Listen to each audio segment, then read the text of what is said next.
I'm Erica. And I'm Heather. And I'm Annie.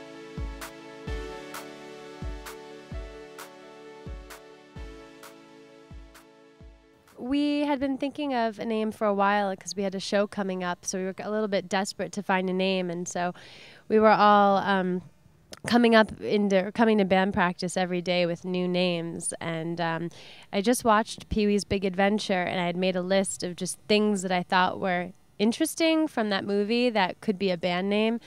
And when I said it in practice, I just said Revoir Simone, and they just loved it. And so it was just kind of this weird moment that happens a lot in our band where everybody just all of a sudden agrees, like really enthusiastically about something. It's as though like a light is turning on and we all get really excited about something. And so it's not really at all about Pee Wee Herman, but we also liked the sentiment that in Pee-wee's Big Adventure, the line of Revoir Simone is said when a waitress is going to France to have a better life. And so at the bus station, as the bus is pulling away, she says, "Au revoir, Pee-wee," and he says, "Au revoir, Simone." So it's kind of this just sentiment of just living your dream and everything.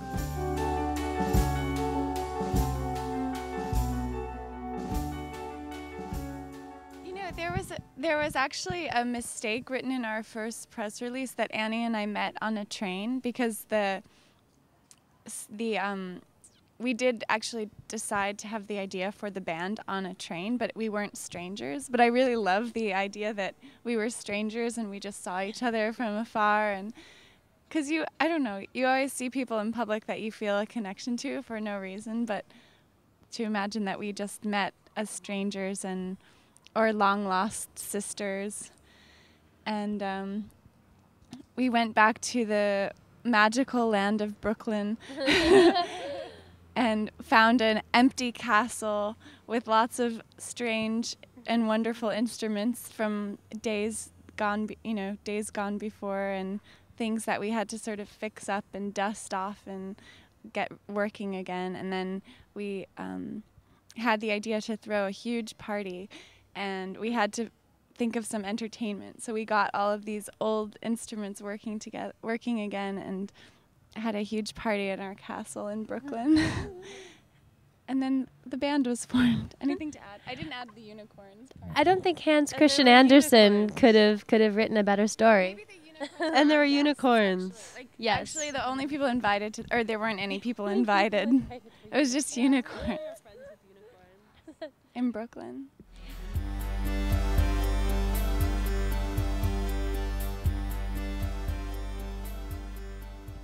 Keyboard-tastic, because it's a combination of keyboards and fantastic. Oh man, this is like a crazy test. I'm just gonna go with dreamy because no, unicorn. Oh no, you can say dreamy. Unicorn. Our music is like unicorns because I don't know. and dream crystal, which is actually one word.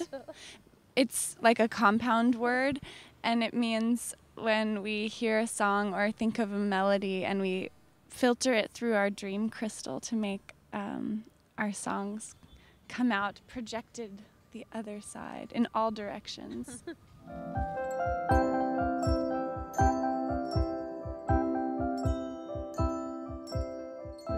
What it changed is I think it gave something for my family to understand, because when you tell your family that you're in a band and then they don't really get it, they say, oh, okay, you're playing some concerts. But if they see you on TV, they can tell all their friends, like, oh, my daughter's song was on Grey's Anatomy. And then true. That is really true. It's more mainstream of a like connection that someone can make, because a lot of people don't get the like Brooklyn indie rock scene or what it is like. Yeah, something to identify with. Yeah, my parents didn't take us seriously either until we were on Grey's Anatomy, and then they were like, wow, she's in a real band.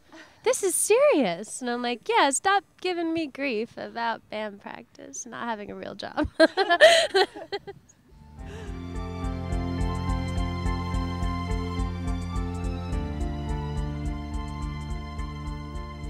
One of the most enthusiastic fans was actually someone who interviewed us in Toronto named Al D. No, that was Vancouver. Oh, in Vancouver, sorry. And he has a website called LDTV, Oh and my he's God. just like the most amazing character. Like he has the best outfits and like the best sort of silliest questions. But he was weird, but in an amazing weird kind of way.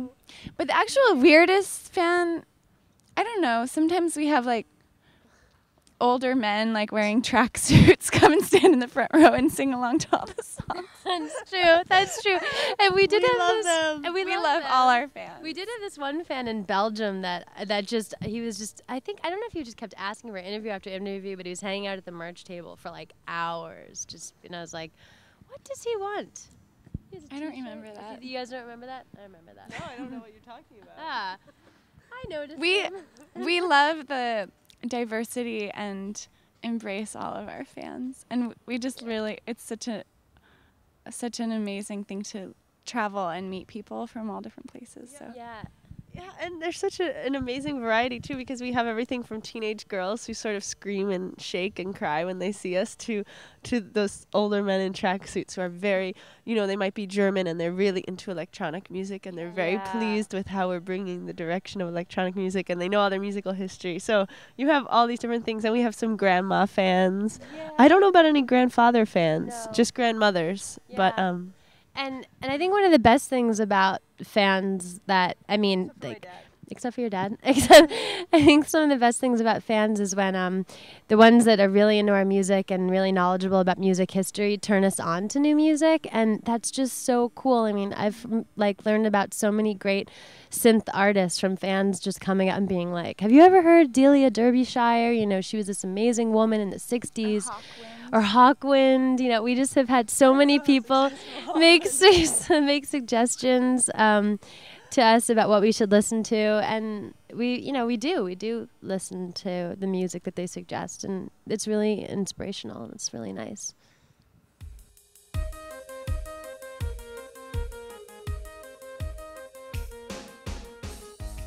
I would say it would be Anywhere, opening up for Belle and Sebastian, followed by Bjork. I once described our music as exploring a secret garden with flashlights at night. So I would think like a show that was in like a place where people had to sort of travel to get to, and In the middle of a hedge maze, you mean? no, like a wild garden where nothing was tame, and every person had a little flashlight to guide their way, and like people were dancing, and also that we could like follow the show with having with dancing with the crowd. It's always so sad sometimes when we play and then everyone leaves, and sometimes I feel like I wish they wouldn't leave right away and we could hang out, but the venues always make everyone go. So it would be like the garden, but it would be where people were allowed to stay as long as they want.